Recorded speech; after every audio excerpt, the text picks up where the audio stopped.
नमस्कार दोस्तों, कैसे हैं आप लोग। मैं भुवन तड़ागी द लॉ टॉक्स में एक बार फिर से आपका स्वागत करता हूं। दोस्तों, आज की इस वीडियो के अंदर हम बात करने वाले हैं जो भी मेरे सीएस के फैटर्निटी मेंबर्स हैं जो कि एम्प्लॉयमेंट में हैं और जिसके लिए ECSIN नंबर इम्पोर्टेंट है, कंपलसरी है, उसको जनरेट करना है। अभी ICSI ने एक एमनेस्टी स्कीम 2024 निकाली है।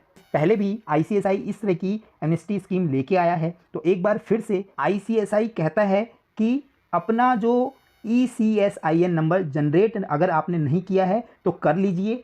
तो ये स्कीम के अंदर अगर आपने पहले से मतलब आप अपॉइंटेड थे, पहले मान लो 1 साल पहले या 2 साल पहले से आप अपॉइंटेड थे, आपने नहीं किया है तो अभी आप कर लीजिए। अगर आप किसी कंपनी के अंदर एज ए CS काम कर रहे हैं, चाहे आपका DIR 12 फाइल है या नहीं है, आप एज ए मैनेजर काम कर रहे हैं या फिर एग्जीक्यूटिव काम कर रहे हैं, किसी भी ऑर्गेनाइजेशन में अगर आप काम कर रहे हैं, चाहे आप कंपनी में कर रहे हैं या किसी फर्म के अंदर भी अगर आप एज ए एसोसिएट काम कर रहे हैं, तो ये ICSIN नंबर आपके लिए इम्पोर्टेंट है, आपको ये जनरेट करना चाहिए।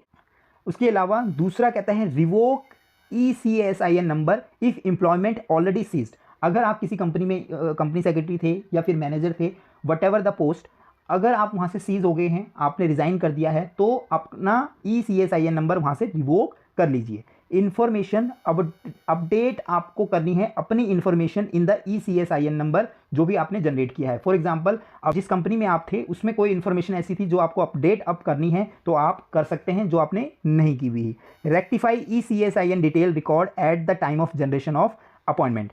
रेक्टिफाई प्रोफेशनल एड्रेस और प्लेस ऑफ पोस्टिंग और एनी अदर प्रैक्टिकल डिफिकल्टीज। ये सारी चीज़ें आप इस एमनेस्टी स्कीम 2024 के अंदर कर सकते हैं। फ्रेंड्स, अगर आपने अपना ECSIN नंबर जनरेट नहीं किया है या फिर उसमें कोई अपडेट करना चाहते हैं, रिवोक नहीं किया है, तो ये स्कीम आपके लिए है। ICSI बार बार आपको याद दिला रहा है फ्रेंड्स।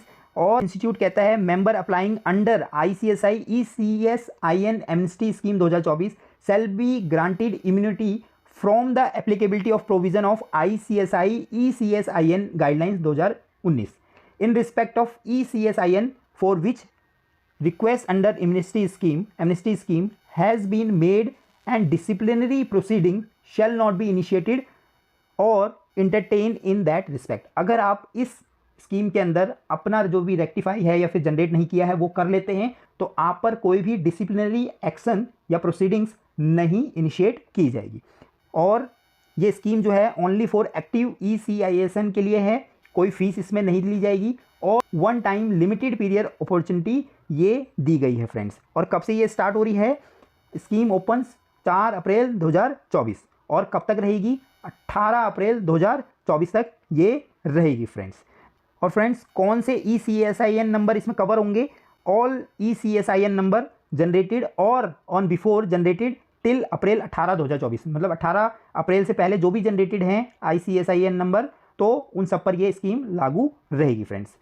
तो फ्रेंड्स, आज की वीडियो में इतना ही। अगर आपको ECSIN नंबर जनरेट करने में कोई डिफिकल्टी आती है तो मैं डिस्क्रिप्शन में वीडियो डाल देता हूं जिसके अंदर मैंने बताया है कि कैसे आप अपना ECSIN नंबर जनरेट कर सकते हैं और कैसे अपना ECSIN नंबर रिवोक कर सकते हैं। प्रैक्टिकली मैंने समझाने की कोशिश की है फ्रेंड्स। तो अगर आपको कोई डाउट हो तो आप मुझे कमेंट कर सकते हैं। इसी तरह की इन्फॉर्मेटिव वीडियो के साथ फिर मिलेंगे। तब तक आप स्वस्थ रहिए, सुरक्षित रहिए। जय हिंद, बाय बाय।